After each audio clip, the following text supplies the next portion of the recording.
two legendary leaders clash on the battlefield. 1. The young and famed king of Jerusalem, Baldwin IV, also known as the Leper King. Despite wearing a strange silver mask, his noble kingly demeanor remains evident. The other is Saladin, an outstanding military leader of the Muslim world, renowned for his chivalrous spirit. Saladin led an army of 200,000 to attack Jerusalem but was persuaded to retreat by a few words from the Leper King. Today, let's take a look at one of the most underrated and easily overlooked epics, Kingdom of Heaven. The story begins in 1184, nearly a century after the First Crusade, when the Western Christian world captured Jerusalem. In the harsh and struggling lands of Europe, both nobles and commoners aspired to reach the Holy Land of three religions, seeking either wealth or redemption. At this time, Baron Godfrey of the Kingdom of Jerusalem returned to his hometown in France in order to find his only son Balian. Balian, who had served in the army in his youth, had retired to inherit his family's trade as a blacksmith. Not long ago, his child died unexpectedly, and his wife, unable to bear the loss, committed suicide. In Christian doctrine, suicide is a sin that condemns the soul to hell,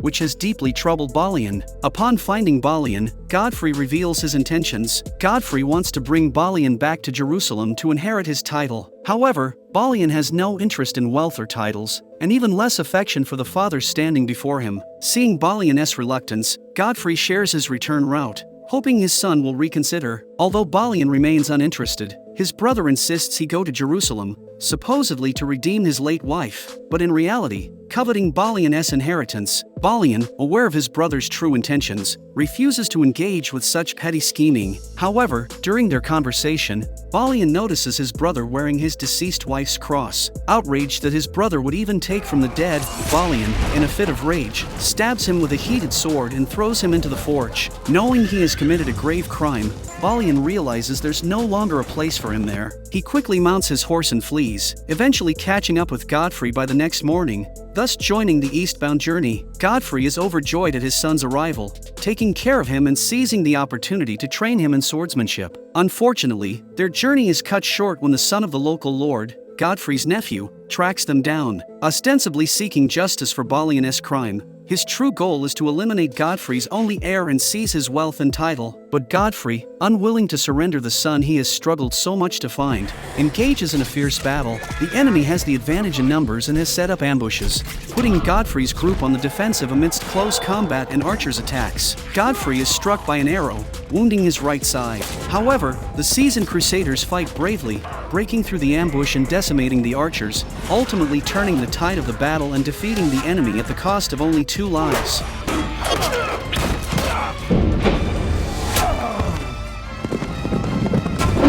Afterward, Godfrey slays his nephew but, in doing so, breaks his sword's hilt, worsening his injury. With limited medical options, the arrow cannot be removed, leaving his fate in the hands of destiny. Balian feels immense guilt for bringing such calamity upon his father. The group continues eastward, with Godfrey's health deteriorating daily. During the journey, Balian meets Guy, his father's rival, unaware that this man will become his archenemy in the Kingdom of Jerusalem. Originally a humble village blacksmith, Balian's fate is dramatically altered by his father's appearance, transforming him into the rightful heir to a barony in the Kingdom of Jerusalem. Upon reaching Messina in Sicily, Godfrey's wounds become irreparable. On his deathbed, he reveals his final wishes to his son. Godfrey has dedicated his life to the Kingdom of Jerusalem, striving to establish a kingdom where Christians and Muslims can coexist peacefully. He formally passes his title to Balian, not just to bequeath land and wealth, but to continue his vision of serving the king and protecting the people. Following Godfrey's death, Balian honors his wishes and sets sail for the east. Unexpectedly, their journey is disrupted by a shipwreck.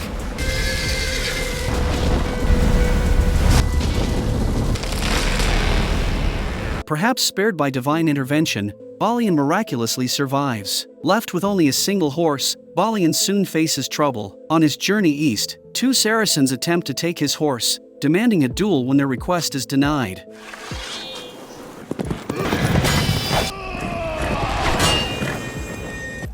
Underestimating Balian's skills, they are quickly defeated, with one losing his life to Balian's swordsmanship. Balian captured the dead man's servant and asked him to be his guide. Balian, showing his compassionate nature, does not treat the servant as a slave and, upon reaching Jerusalem, plans to set him free, even gifting him the horse. His name was Muhammad al-Fight. Arriving in the Holy City, Balian's first act is to visit the site of Christ's crucifixion. Lost and unsure of how to save his late wife's soul, Balian spends a day and night in contemplation. He decides to bury his wife's cross in the ground, fulfilling his desire to find her peace. Balian then heads to his father's estate in Jerusalem, officially taking up the title of Baron. News of his arrival spreads quickly, drawing an unexpected visitor, Princess Sibylla, sister of the King of Jerusalem, who comes to meet the famed son of Godfrey. Balian's composed and respectful demeanor immediately wins over the princess, sparking the beginning of their complicated relationship. The Kingdom of Jerusalem is on the brink of turmoil. King Baldwin IV and Saladin have reached a fragile truce, agreeing not to attack each other.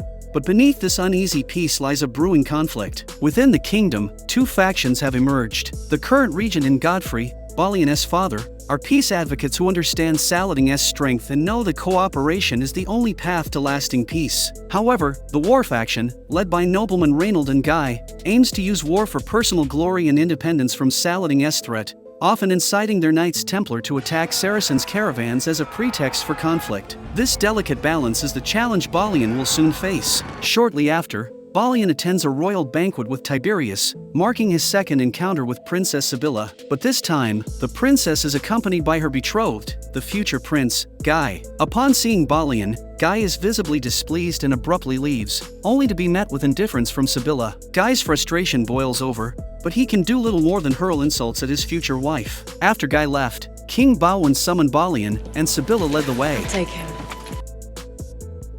I loved your father, and I shall love you. A woman in my place has two faces. One for the world, and one which she wears in private. With you I'll be only Sibylla. After parting ways with Sibylla, Balian finally meets the legendary monarch confined to his sickbed. The man behind the mask is none other than Baldwin IV, the renowned leper king of the Kingdom of Jerusalem. Crowned as a child, Baldwin displayed exceptional military talent, defeating Saladin's 20,000-strong army at Montcassard when he was just 16. Sadly, fate was unkind, as Baldwin was struck with leprosy at a young age, a disease without a cure in his time. His short life has been plagued by illness, robbing him of sensation, distorting his body, and ruining his appearance, forcing him to wear a mask. Upon meeting Balian, Baldwin's demeanor is as kind as his sister's, due in no small part to Godfrey's influence as his mentor and guardian, who had been fiercely loyal to the crown. During their conversation, Baldwin discusses the city's architecture, and Balian's talents in mechanics and construction quickly earn the king's admiration. Following Baldwin's orders, Balian prepares to travel to his father's fiefdom. Before leaving the palace, he encounters a young boy, Sibylla's son from her first marriage. Balian soon arrives in Ibelin, a barren land seen by most as worthless. But to Balian, it's a peaceful sanctuary away from the world's chaos. Nothing is more valuable than a home built with one's own hands. The main problem in Ibelin is the lack of water, so Balian's first task is to dig a well with the help of the local people.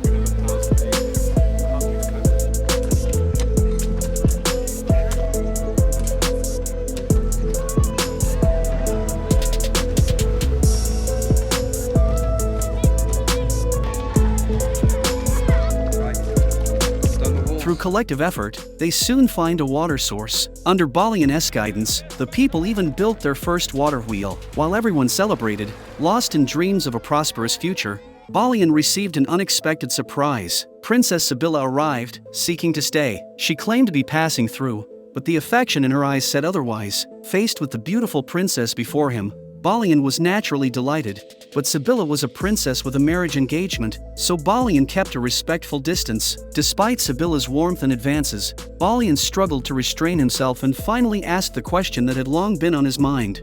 Did you decide on Guy? He was chosen by my mother. My first husband died before our son was born. I was only 15.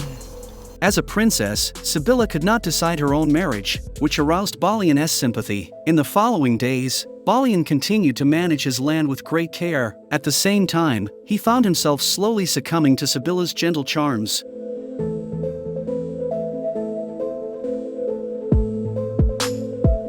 Unfortunately, this brief moment of happiness was soon shattered by news of war. Recently, Reynold and Guy, leaders of the war faction, once again led the Knights Templar to attack a Saracen's caravan. Not only did they loot all the wealth, but they also killed everyone, leaving no survivors.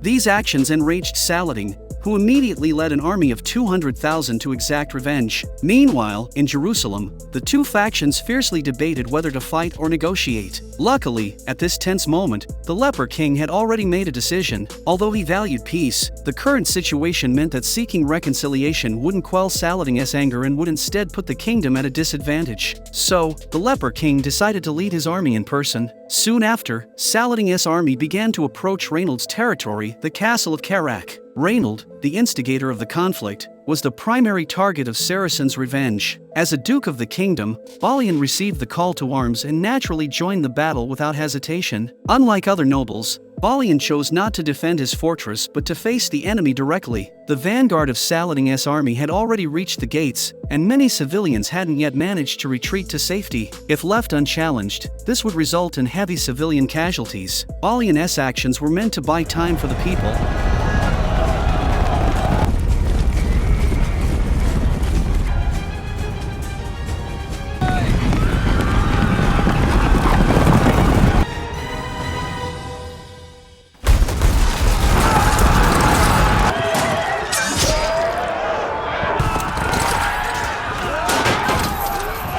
But no matter how fiercely Balian fought, the outcome of defeat was inevitable. Within moments, the Crusaders were nearly wiped out, and Balian himself was captured. As everyone thought Balian was about to lose his head, he miraculously survived. Balian had no idea that the man he had freed and gifted a horse was actually one of Saladin's trusted generals. Although spared, Balian was still helpless in the face of Saladin's massive army. Suddenly, the ground shook in the distance, and clouds of dust rose on the horizon. A vast army was slowly approaching. When the true cross, the holiest relic of Christendom, appeared, everyone knew the King of Jerusalem had arrived. Moments later, the two armies stood at a standoff, and the two great leaders faced each other once more.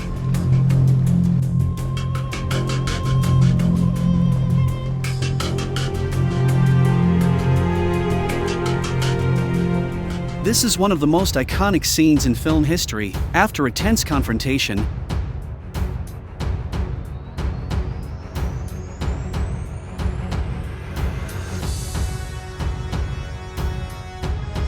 I pray you pull back your cavalry and leave this matter to me. I pray you retire unharmed to Damascus. Reynold of Chatillon will be punished. I swear it. Withdraw, we will all die here.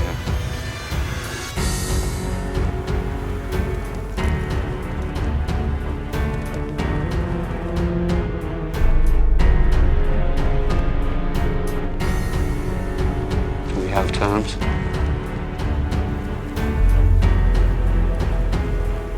We have terms. Saladin agreed to withdraw his troops, averting a major battle. The world witnessed the Leper King's ability to win without fighting. After returning to the city, the first thing the Leper King did was punish Reynold, the instigator of the war.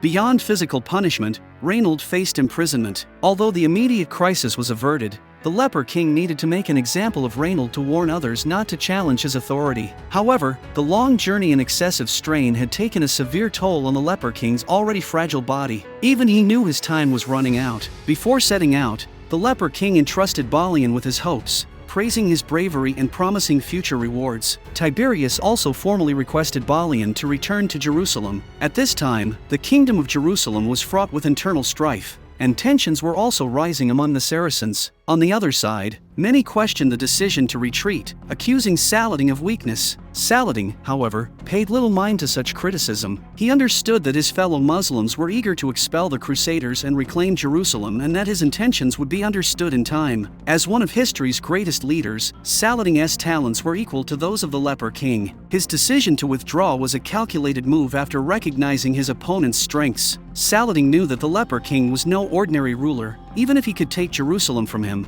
the cost would be devastating for both sides. However, the leper king was nearing the end of his life, and after his death, Jerusalem would inevitably descend into chaos. Without another leader of such caliber, Saladin anticipated that this would be the perfect time to reclaim Jerusalem, and his prediction was spot on. The leper king had already decided to pass the throne to his young nephew. His greatest fear was that after his death, Guy would seize power from his sister Sibylla and provoke war with the Muslims. But with Balian's emergence, the leper king saw another possibility. He decided to entrust Balian with the command of the army and the protection of his sister and nephew. No one expected Balian to refuse the proposal, simply because he didn't want any more pointless sacrifices. The leper king didn't force him further, but the marshal couldn't understand. The marshal was at a loss for words, but someone else was even more heartbroken. As Sibylla said, Balian would soon realize that his kindness would bring disaster upon the kingdom of Jerusalem. Shortly after, the leper king passed away, and Sibylla couldn't bear to look as she removed her brother's mask. Seeing his disfigured face, she couldn't imagine the suffering he endured over the years. To secure the support of the Knights Templar and stabilize her son's throne, Sibylla was forced to fulfill her marriage vow with Guy. Thus, Sibylla's son, Baldwin IV, ascended the throne, but no one expected him to be an even shorter-lived king. As the boy signed a document, hot wax dripped onto his hand, yet he didn't react. Sibylla tried to remain calm, but inside, she was overwhelmed with sorrow. After a diagnosis from the royal physician, it was confirmed that the young king had lost his sense of touch and had developed leprosy, just like his uncle. The cruel twist of fate nearly broke Sibylla. Her brother's lifetime of suffering was still fresh in her mind, and she couldn't bear to see her son endure the same torment. After a period of painful struggle, Sibylla finally made a heartbreaking decision. She held her son close, singing his favorite lullaby, and as the poison took effect, the young king quietly passed away in his sleep. His stepfather, Guy, naturally assumed the throne. Upon ascending, Guy's first act was to release Reynold, who immediately resumed his attacks on the Saracens near the kingdom's borders, even killing Saladin's sister.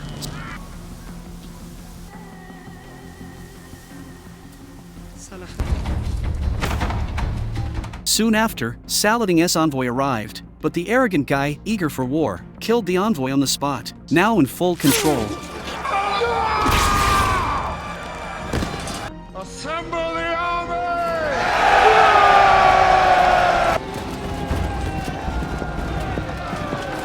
Guy had few opponents willing to oppose his campaign against Saladin, with only Balian warning of the risks involved. Guy ignored Balian's analysis. He wasn't going to miss his chance to gain fame and fortune. The war against Saladin was inevitable. As the army marched away, both Balian and Tiberias knew this battle would be a one-way trip, and soon, Jerusalem would face Saladin's full-scale assault. Their fears were quickly confirmed. Marching hastily through the desert with severe water shortages, many crusaders perished from thirst or heat before even engaging the enemy.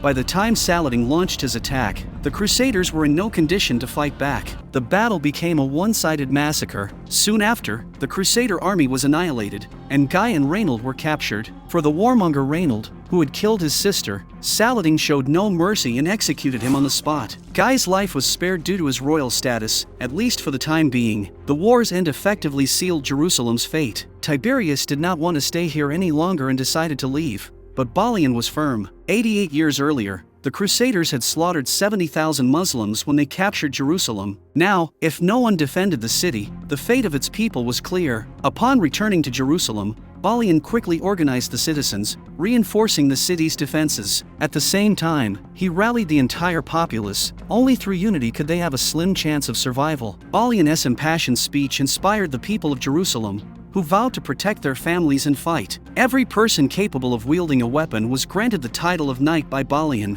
Even facing overwhelming odds, the morale of Jerusalem's defenders soared. That very night, Saladin's forces arrived, marking the beginning of one of the most epic sieges in cinematic history. Saladin, the legendary Muslim leader, launched a holy war to reclaim Jerusalem, which had been under Crusader control for nearly a century. Saladin's forces used fireball trebuchets to launch a relentless bombardment, raining down rocks like meteors and reducing the city's structures to rubble. Strangely, the defenders didn't retaliate at all.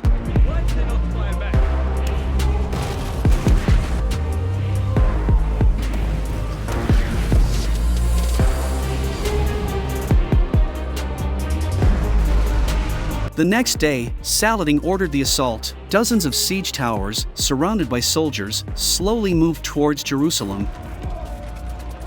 Balian had been waiting for this moment. The enemy was now within range.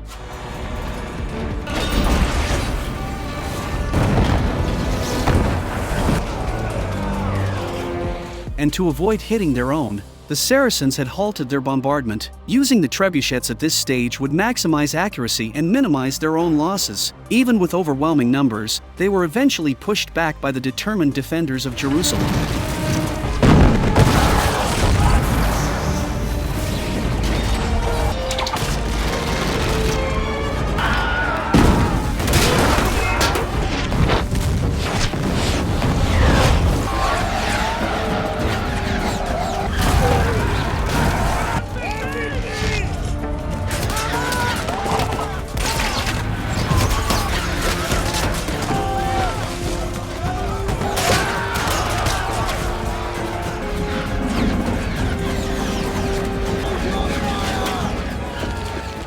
Saladin never imagined that the fading kingdom of Jerusalem would have such a brilliant military commander. It was clear that this battle would not be easily won. For the next 10 days, Saladin's forces failed to breach the city, but they gradually discovered a winning strategy. Jerusalem had once been a Muslim stronghold, so Saladin's forces were familiar with its structure. He ordered all trebuchets to concentrate on the city's weakest points. Under a storm of continuous bombardment, the walls soon crumbled. Now, the defenders were trapped, unable to rely on the city's fortifications. Balian led his men to fill the breach with their bodies, engaging in brutal hand-to-hand combat.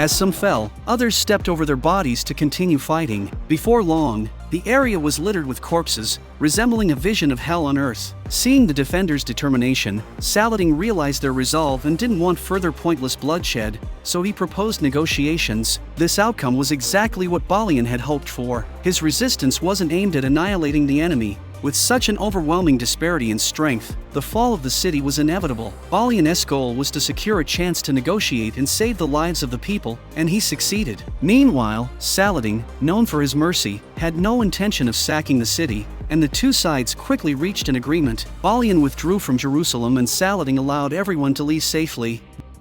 What is Jerusalem worth? Nothing. Everything.